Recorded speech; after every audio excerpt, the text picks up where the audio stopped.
All right, good evening, everyone. Welcome to ZTV. It is Tuesday. I'm Grace and your host for the evening. Welcome to another episode of Reading, Writing, and Ralph. And he is welcoming author Angela Dawson to talk about her book, Generations. So, as always on Reading, Writing, and Ralph, remember that you can comment, you can participate, and we have trivia throughout the evening. So please, please, please try your best, throw out any answer you have, and you might win a free signed copy of Angela Dawson's book. So, without further ado, I will let Ralph take it away. Hi, Grace. How are you tonight? Hi, Ralph. I'm good. Thank you. How are you? Great. Angela is not only an author, she's an award-winning Hollywood journalist.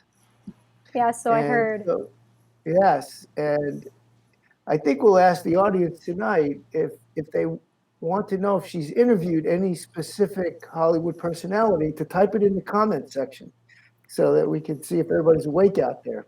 All right. There's some Yep. exciting trivia questions to go along with. Yep. It's more of So, a who hasn't she interviewed? yes, maybe that's a better question. Have you, who haven't you interviewed? But that's good. So let's bring Angela on. Hi, Angela. Hi, all. How are you doing? Hello. How are you, Ralph? Welcome, welcome. Thank you. So I think by way of distance, you are our furthest away guest. So the wonders of technology have you right here with us. Cool. Angela is in. It's like my high school reunions. Sorry, a little dry. So tell the audience a little bit about yourself, your career, and what it's like to be a Hollywood journalist. Well, this past year hasn't really felt like being a Hollywood journalist because I've been interviewing people by Zoom and WebEx and all the online stuff. But I've been doing this now for about 21 years. I live out in Los Angeles, and I've interviewed. I find a hard time stumping people because they'll say, "Did you interview so and so?" I'm like, "Oh yeah, I remember I interviewed him." Blah blah blah blah. But basically, I cover the movie industry because that's our industry out here. Just like in Washington, it's politics. Out here, it's movies and TV shows and music. So I've been to like nine Oscar shows, which were fun. I've probably been more than most of the actors, but I don't have an award for that. So maybe someday. Someday, maybe. Yeah, I'll have to write a screenplay next. So let me ask you one. So have you ever interviewed Scarlett Johansson?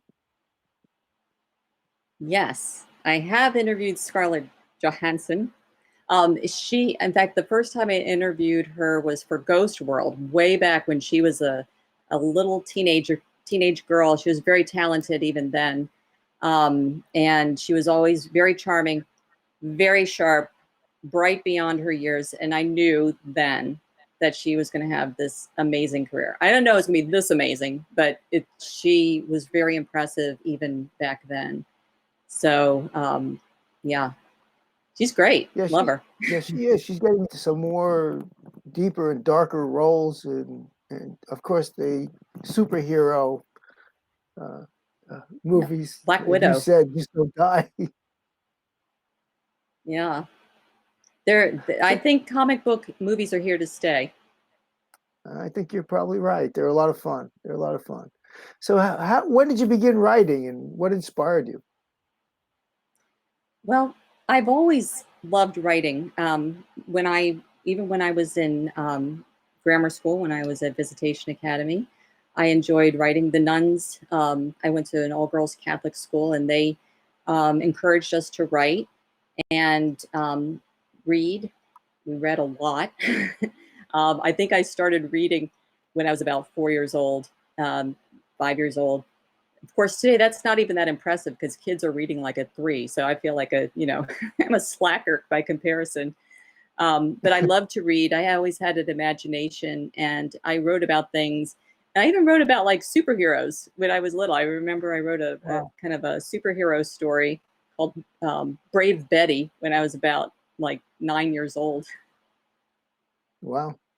Now, Visitation is the central place for your book, Greek Odyssey. And I think you've got some pictures of Yes. a Visitation There's a that we can campus. show. There's a campus photo. Right. That's the school, and I think that's the school back when it was open. I have a sad spoiler alert. It closed a couple years ago after being in operation since 1846. It was founded in 1846, and they ended up closing up about 3 years ago, and it's in the process of being transformed into a hotel, I think also condos and a restaurant. But I think the developers are trying to keep sort of the facade of the school in place. It's a historic building. It was served as a hospital during the Civil War for the Union soldiers, and it continued operation as a school during that time. So they had these wounded soldiers in some of the buildings, and they had these little girls, being taught by nuns in the other building. So it must have been a really interesting place to be back in 1863. Yeah, well, yeah, during the Civil War, it had to be something else. And Yeah. unfortunately, it's suffering the fate of many of the independent Catholic and other Christian-based high schools across the country. I think it gets to a point where the land is worth more than the losses they sustain and the ability to make up the losses through donors. Yeah, it really is sad. And I know people that were tried to keep it going for several years after the nuns were moved off campus and it became just a day school. They always had the day students, but they had the boarders. I was a boarder. I lived there when I was 5 years old. From the time I was 5 years old, my mom would pick me up on weekends. But we had kids. We had kids from Mexico, other parts of the country, kids from New York, and they would be there for like months at a time before they could go home and visit family. But it was we had our own little family. It was like a family of little girls, from 5 years old up until whatever 12, 13 years old. Right. And the story is based upon your family, your background. It's biography, I guess. Mm-hmm. And so it's got a lot of you in there. So what was the inspiration? Was it to capture your family history and memorialize it, or tell stories, or combination of both? Well, it's interesting because I had been working, I had written a short story when I was in college at American University back in the long time ago.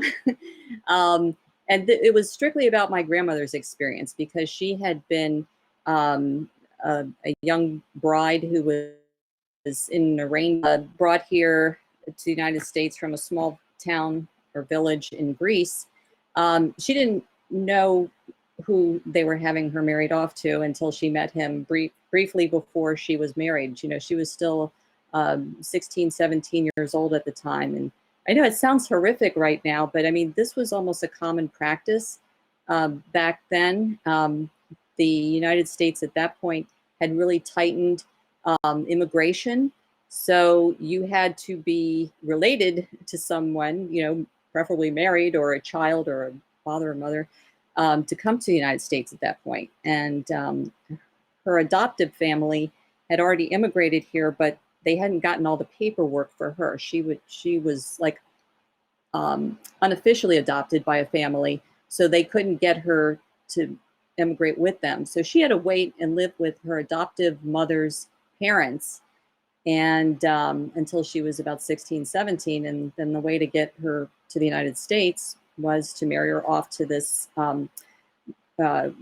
Greek immigrant man who was about, older than she was. Yeah, it seems like a lot of the European stories that are coming out of that period, early 1900s and through World War II, there's a lot of forced marriages and planned marriages and arranged marriages. comments on that? To me, it would be, I don't know, because I grew up an American girl, so to me, it just sounds like, another planet. It doesn't make any sense to me. I, chose my husband. He chose me. We both mutually agreed, after a long time of dating, to get married. But if someone had said I had to marry someone, I'm pretty sure my reaction would be absolutely no way. I'm out of here.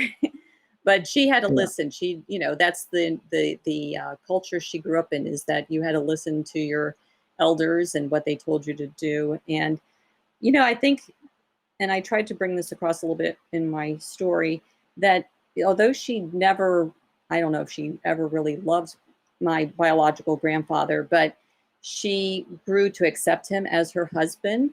And, they had a child together who happened to be my mother. And she loved her daughter. And I'm sure it was a big decision for her when she finally left him after about 5 years of marriage, and, realizing, this isn't the man for me. Right. Yeah. Let's give the audience the first trivia question. So, and Angela's family has Greek ethnicity. So the first question, we're going to try to make it easy, just to get everybody started, is what is the oldest capital in Europe? So what is the name of the oldest capital in Europe? So again, we're talking about Greek heritage tonight. So Hint. yeah. So, old world, old ways, new world, new ways. So a lot of your book, there's a lot of themes in there, and that's one of them. You've got this stress between old ways and new ways, and how it manifests itself, not only in the family interaction but also in the educational interaction. So, thoughts on that? Well, I thought it was interesting because both my mother and I ended up attending boarding school, but she attended a Greek boarding school in New York. It was in Tarrytown, New York, which I think is now called Sleepy Hollow. But it was a beautiful school. I've seen pictures of it. It was like an old mansion. It must have been like one of the oil barons or somebody who had owned it previously. But it was a beautiful school. And they taught English and Greek and classics. I mean, hers was a more traditional Greek education. I think she told me once she only spoke Greek until she was like 5 or 6 years old, and then they started teaching her English, because my grandmother and my grandfather both spoke Greek. So, but my experience was I was the only Greek American at the Visitation, which was a Roman Catholic school. I was Greek Orthodox, so I was kind of the square peg in a round hole, a little bit different. I crossed myself wrong, they had to point that out to me. That was one of the first times, I didn't know. I mean, I was like, which hand do I use? I don't know. And, we used to go to Mass every morning, so I could pretty much recite the Catholic Mass verbatim, so it was a bit different. So, and I think there was I sensed a little bit of friction between the nuns and my mom in some respects, in that they wanted me, I'm pretty sure they wanted me to convert to Catholicism. And she wanted me to continue to be Greek Orthodox. Yeah. So, yeah. Which I did. Which you did. Yeah. And, as the story evolves, you kind of parallel the lives of, like, I guess, your grandmother, and then the lives of your mom with your experiences at Visitation, and and some of the main characters in there, kind of, you see things going in cycles, right? You see the same things your grandmother went through, your mother kind of follows, and then Angela kind of follows with that. Yes. How important is it for people to understand the way life works like that? Well, it's interesting because, I've told people on occasion that my grandmother was a professional worrier. And one time when I told someone that, they said, it is genetic. that you can carry that gene, whether it's, being worried or anxious or whatever. And I think all the women in our family ended up having that. And it could be from the fact that my grandmother, she was basically orphaned as a baby, and she didn't really have, parents to raise her. She had her adoptive mother's parents, who were old people, let's just say that, at the time, raising her. And she was raised kind of like a servant, as the love and the hugs and the band-aids on your knee. There, she had it pretty tough. I think she was closer to her grandfather, and he felt bad when she had to leave the town and come to the United States. But I think it was also understood that that was really her plight, because she didn't have what they expected back then, which was a dowry. Believe it or not, dowries in the mid 30s. So she pretty much had to do what they said. So I think that kind of hardened her a bit, and because she became a mother as a teenager, it was also difficult for her, and also being in a country that she didn't speak, the language, for a long time. I mean, she told me that she learned English by going to the movies. There we go, the movies again, and watching like Nelson Eddy and Jeanette MacDonald. And, that's how she picked up English, was by doing that, because she lived in a pretty tight knit Greek community up in Buffalo, New York, before she left for New York City. Maybe that's how Hollywood got in your genes. It could be, yeah. My grandfather was very into like cowboy movies, so he would always show me like the old 35 millimeter, like Roy Rogers and Gene Autry, So both of them had kind of a movie thing going on. So maybe that was it. I don't know. It's possible. Right. Now, Crystal has a baby, Angela, and her husband leaves, and she raises the child alone, and she says all the right things, but there's always something short. It always seems that either she's distracted from raising the child properly and fulfilling her obligations, and also it always seems like she was hiding something, which remains She was hidden. very internal. She was a very internal. That's why I think, as far as the book goes, the story is mostly me and my grandmother, because my grandmother was a great storyteller, and she could remember things, just so specifically. It was amazing. But my mom was very internal. She kept a lot of things inside of her, and she was loving, but she wasn't very communicative. And what she said was probably usually what people wanted to hear, or what they expected her to say. There was an internal life going, which I never really perhaps discovered completely, a little bit of an enigma. Yes.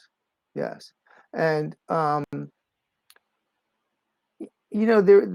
was a couple of scenes in there that were troubling with her, where I got the impression that she was trying to undermine your relationship with your grandmother.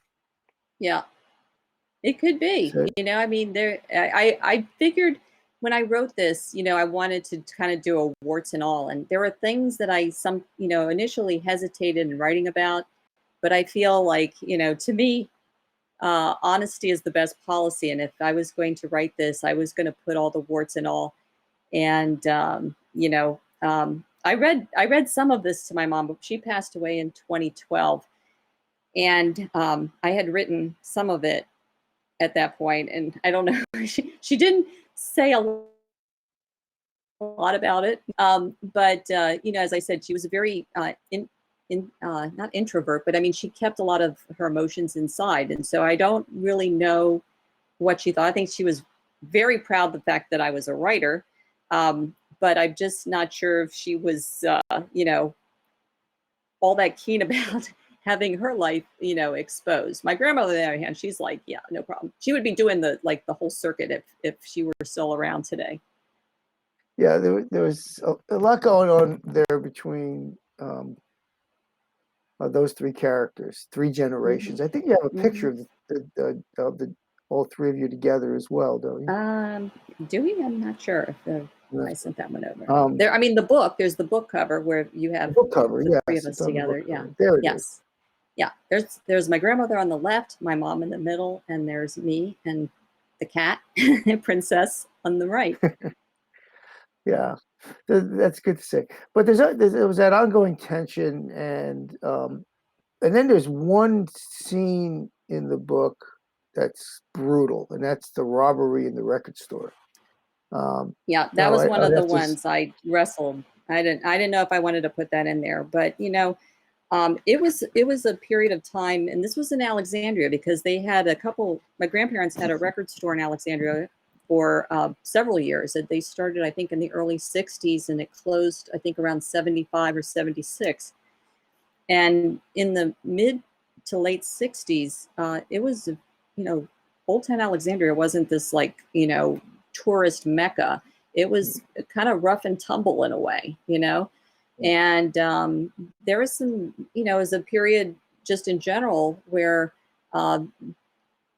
there was a lot of tension and anger about, there's civil rights was coming to the fore.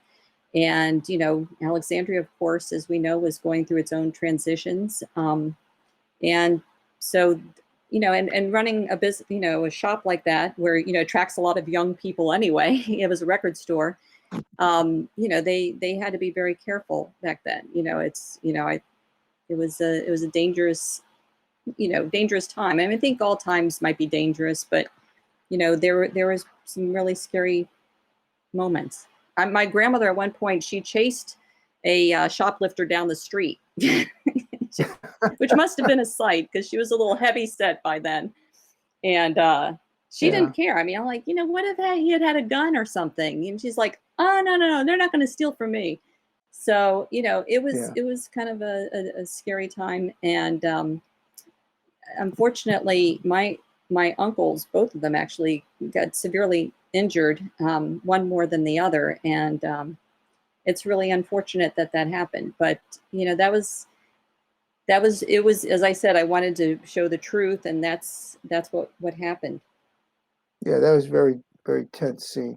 And talk about the relationship between you and the other two girls, Susie and Jackie, I guess, at Yes. the Visitation. What was that relationship like? Well, everybody was older than me there, and when you're that young, a few months makes a huge difference. And, I've always been small anyway. So it was, it was a little bit intimidating. At that time, I didn't have a child, up until that point. And so being around a bunch of girls, who were, everybody has their own personality, and some of them were, friends, there's always going to be a little bit of jealousy. And those two had been friends for a long time, whatever long time means in terms of when you're that young. But, here I am coming in. Yeah, they had been best friends for 6 weeks. And then this new kid comes in. It's like, well, you're hanging out more with her, So I'm sure there was a little bit of jealousy, and also, just, that's what kids do. They kind of pick on the new kid. And that was me. Yes, they did. And what was that like for you? It was a bit scary, because, I didn't really have anyone to turn to because I didn't know anybody. And it took a while to kind of build some trust. I think, thank God for Mrs. Lewis, who was the dorm mother. And she was an amazing woman. She had her own 2 daughters.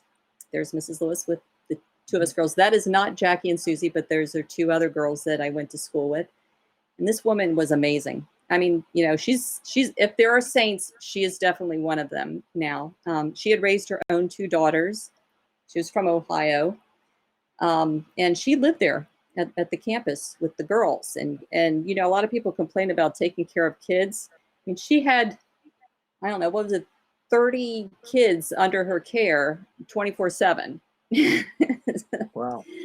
Amazing, an amazing woman, and very much, a second or third mother to me. Very caring, very loving. I don't know if I could have survived all that without someone like her. Right. I'm a product of Catholic schools as well, and in grade school we had the nuns, and then in high school we had the Christian Brothers and other orders that taught us. But when you're in grade school, you always get that one teacher. Let's just stay with the nuns. One nun that you absolutely love and say she was the best, and then you get that one nun that you go, I don't know how she took her vows, right? So, did you come across those at Visitation? Oh my goodness. Yeah, there's a nun in there. Her name is Sister Baptista. And I'm telling you, if she hadn't become a nun, she should have joined the Marines, because she was tough, scary, scary woman. Very scary. But not they we didn't get hit. They didn't hit us. We didn't get our knuckles rapped. I'd heard of, some kids got their knuckles rapped, or the boys got spanked, or whatever it was. They just intimidated you through, oh, baby Jesus, it's not going to like this. You've made the baby Jesus cry, and that's all we needed. At that age, it worked. It worked. You're going to shape up really fast when you hear that you made the baby Jesus cry. I mean, who wants to do that? Yeah. I can honestly say that it is not a fairy tale when they say the boys got their knuckles rapped and other things. Mm-hmm. I had a few Mm-hmm. of those. You got spanked. I don't know if they actually, well, maybe once or twice with a paddle, but usually Yeah. you get the chalk thrown off your forehead, and Oh boy. or you get wrapped on the knuckles. And one of the other favorites was to kneel on the marble floor with a book on your head, so you had to stay straight. And do that for about 10 minutes and without dropping that book. Pretty tough stuff. Brutal. That's brutal. Yeah, I think the worst as far as probably, physical punishment was they would put back then they had chalkboards, and they would draw a little circle that's chalk, maybe just a little higher than was comfortable, and you'd have to stick your nose on the piece of chalk, in the little circle for whatever. I mean, it felt like an hour. It was probably about 2 minutes, but that's a good one. So I tried to behave, but it didn't always work out. No, try to be good. Mm-hmm. Let's talk about Opal as a character. Let's not have any. We won't have any spoilers here. But Mm-hmm. how did you come up with Opal, and because she acts like a guardian angel to Yes. to Angela. Yeah. Well, it's interesting because, as I said, the school, even when I went there, was an old school. It had been there for 130 years or something, 120 years by the time I got there. So it was old, and it was creaky, and there were probably, some what would you call phantoms, of the, especially since it had been used as a hospital during the Civil War. I mean, there were some moments where you would hear things and creaks and maybe some moans, if your imagination was really running wild. But I think the purpose of Opal served as kind of a sounding board for the little Angie, because when she got there, she didn't know anybody, and it's rather than have it all in her mind thinking about things, the Opal character is kind of a good sounding board for her, and to kind of have sort of that little voice of reason in manifesting in a form that she could understand. Yeah, Opal's an interesting character, and we have a winner. So, great. Who's the winner? Hey. All right, so Kelly McConomy came through. The answer was Athens. I don't know if that one stumped you guys. Google, you can look it up. Google is allowed. Use all of your resources. But yeah, so Kelly McConomy did win, and the answer was Athens. Yay. Congratulations, Kelly. Okay, Good job. Good job, Kelly. We'll give the second trivia question. This one's a little tougher, and this one for the you really have to be an attentive Roman Catholic to get this one, because it's a little bit tricky. Mm-hmm. Two people were born without original sin. Sorry, two people were born. Mary, Mother of God, is one. Who is the other? So two people were born without original sin. Mary, Mother of God, is one. Who is the other? And the answer is not Adam, because Adam was created, not born. So don't waste time putting Adam down. So, yeah, Opal is she was an interesting character, and I think she played a big part in cultivating Angela, and as you said, guiding her and getting her through. Themes and takeaways for the readers. What do you want the readers to come away with? What are the takeaways and some of the points you're trying to make? To me, it's kind of interesting that it was an all-girls school, because I feel like I developed a sense of empowerment at an age when empowerment wasn't really used as it is today. My role models, my people that I looked up to there were all women. Everyone who was in charge was a woman. My colleagues were all women. There's no fear about raising your hand in class, or learning science, or being brave, standing up in front of an audience, reading your material in front of people, because we were encouraged to do that. We were encouraged to be our best person that we could be, and there was no intimidation. There were no boys around. We had a priest who would do the mass, but then he would leave and go to the church next door afterwards, and it was just all women. It's sort of like Wonder Woman, on the island.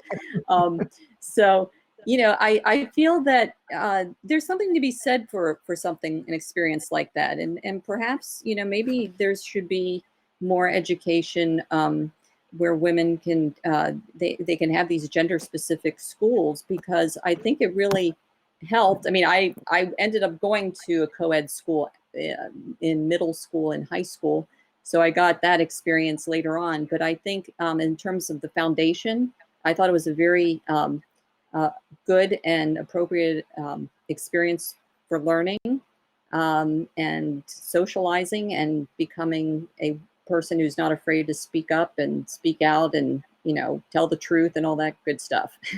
Yeah. Do you think women still have that hesitancy in co-ed schools today to stand up and be counted in the classroom? And I'm sure everybody has some hesitancy. It's always, they always say the most scariest thing to do is get up and speak. I think that doesn't matter if you're a man or a woman, a child or whatever, but public speaking is probably the thing most people dread. But I think today, I haven't been to a public school or any school for a few years. I used to cover education starting out as a journalist. So I spent more time, sitting in classes and speaking with teachers and students. So, I think, there are probably more mechanisms in place now to allow that. But I think there's always going to be the shy person. Maybe there's somebody who wants to get it out. They have something to say, but they're just afraid that they're going to be shot down. And I would tell girls and boys, don't be afraid. If you have your truth and you want to speak it, you should not be afraid to say what you have to say, Yeah, I think if I remember correctly, there is a scene in the book where Angela spouts off. Just one. She got shot down. just several, but there was one specifically. Yeah. Yeah. But yeah. Brazen little girl.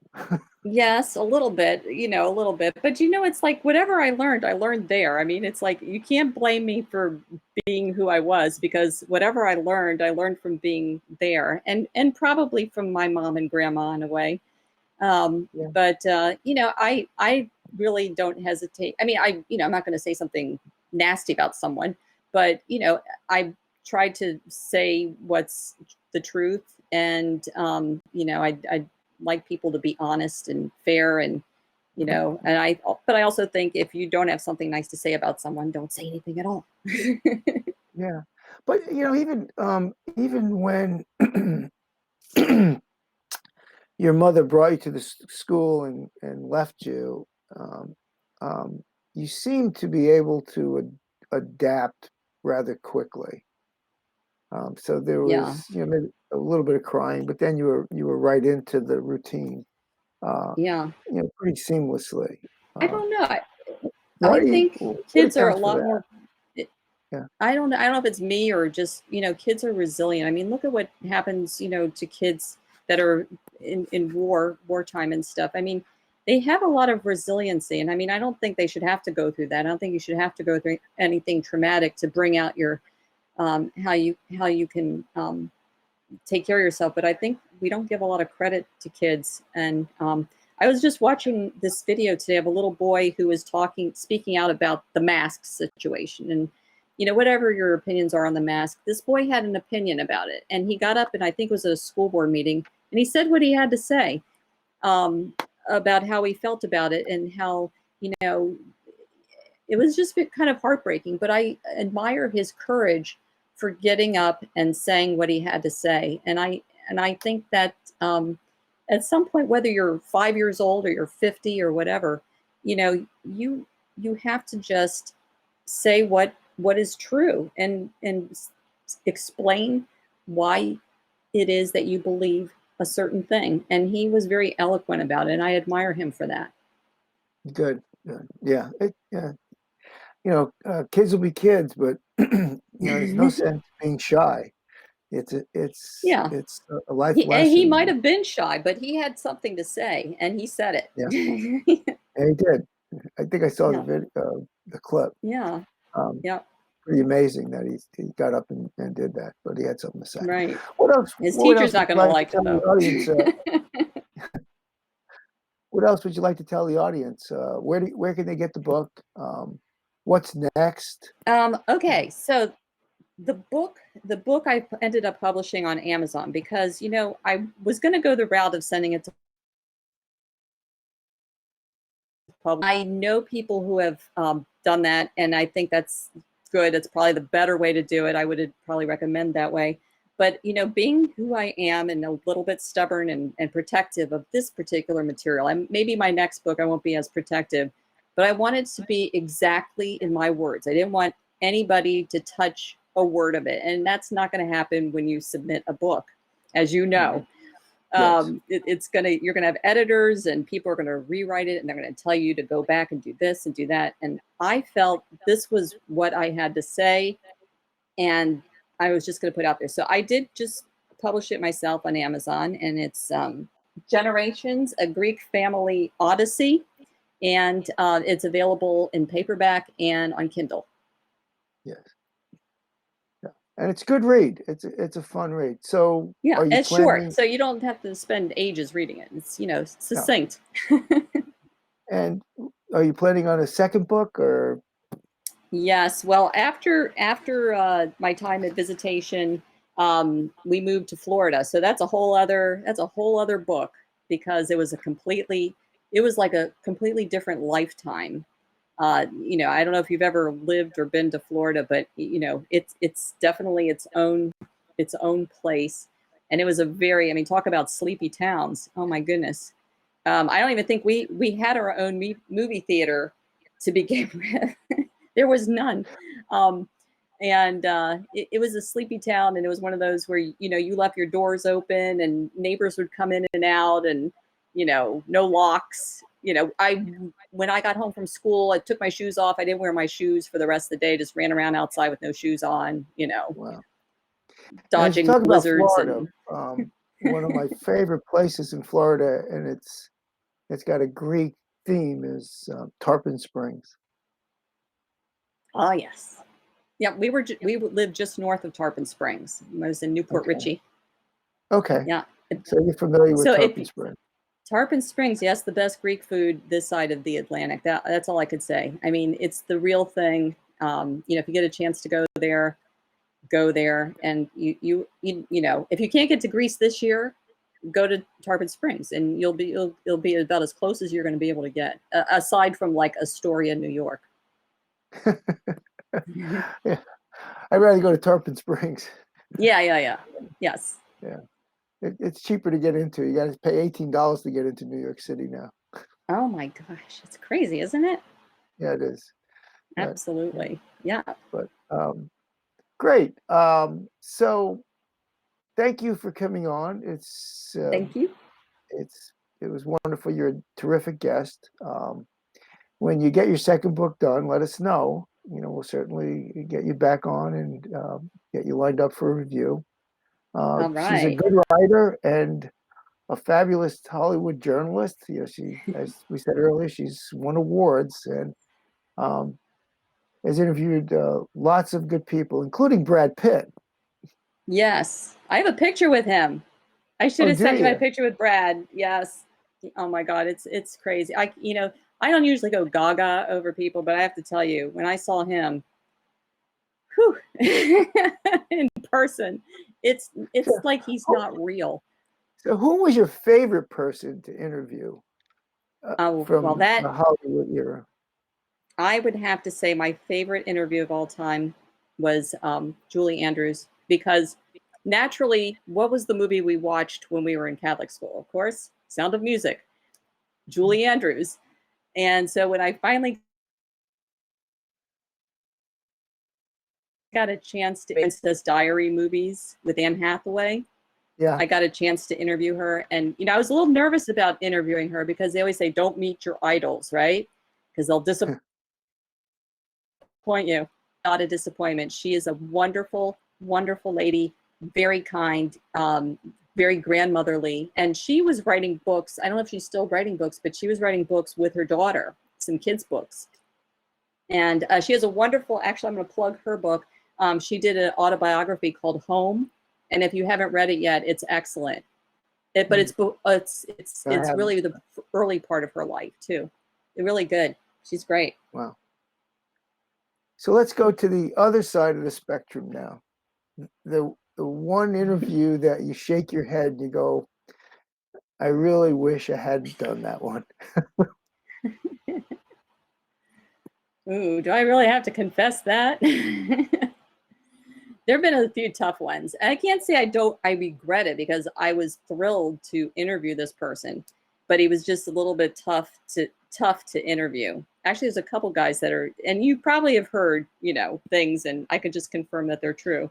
One was Harrison Ford, who is, it's hard to get more than one word answers out of him when you're starting out with him. But he eventually kind of opened up, but it was the first few minutes were very sweaty, me sweaty, because I just couldn't, I couldn't break the shell. But then he got into it and it was okay. But the first few minutes I was like, oh my God, when is this thing going to end? But he was all right. The other tough nut is Tommy Lee Jones, who's notoriously tough. Oh my gosh, is he tough? So he always plays tough cookies, yeah. But I'm going to get a T-shirt that says so. Yeah, he always plays tough guy, but he played Cobb, which Cobb's personality was it was tough. But you always have the good ones. You have to try to find common ground somehow and break the ice, and I think you get it flowing. Yeah. Well, as I said, you've been a great guest, and thank you. We enjoyed having you on, and thank you for your time, and continue you, your wonderful work out there in Hollywood. Thank you. I appreciate it. And I'll be working, on the book. Now I have a good incentive so I can come back on your show. So I'll have to get cracking. I mean, I really have no excuse this past year. I've been stuck here in the house, so, but I've been working. But I love writing, because you're you get in this whole other different mode, journalism versus, writing a book is a completely different muscle in your brain. It's completely different. So I really enjoyed that experience, and I want to do it again. Maybe I'll write something about Hollywood, but it's not going to be a tell-all because that's not my deal. But No. it would just kind of be a behind the scenes of doing this kind of stuff. Yeah, it's great. Well, thank you once again, and Thank you. we'll see you hopefully soon. And if we ever get out Okay. to Hollywood, I'll drop you a call. I'll drop you a line. That Let you know I'm coming. that sounds Yeah. good. That sounds good. And let me know when you plan your Greek vacation. I can tell you some great spots to go to. Yes, I will. I know the islands and stuff, but we're still a year out. So, Yeah. hopefully everything stays open. It's been postponed twice already. So, and I'm excited to go. And I will thank you for that. And I will send you a note. Thank you so much. I appreciate it. Thanks again. Great. Thanks. All right. Thank you both for being here. Angela, thank you so much for telling us all about Thanks. Not just your book, but like your whole life story. Everything that you have done has been so fascinating. And Ralph, as always, thank you for a great interview. And I will see you guys hopefully soon again. Thank you. Good night, Grace. Great. Thank you. Good night. All right, everyone, that does it for tonight's episode of ZTV, Reading, Writing, and Ralph. Again, another great episode. I hope you guys enjoyed it as much as I did. Tomorrow, we are meeting with Peter Crouch. He is a realtor, and he is telling us all of the realities that you need to know about the real estate world. And then Thursday is another episode of Make It Alexandria with Elisa Kovac of Alexandria Makers Market. So until then, remember to be the good news in someone's life.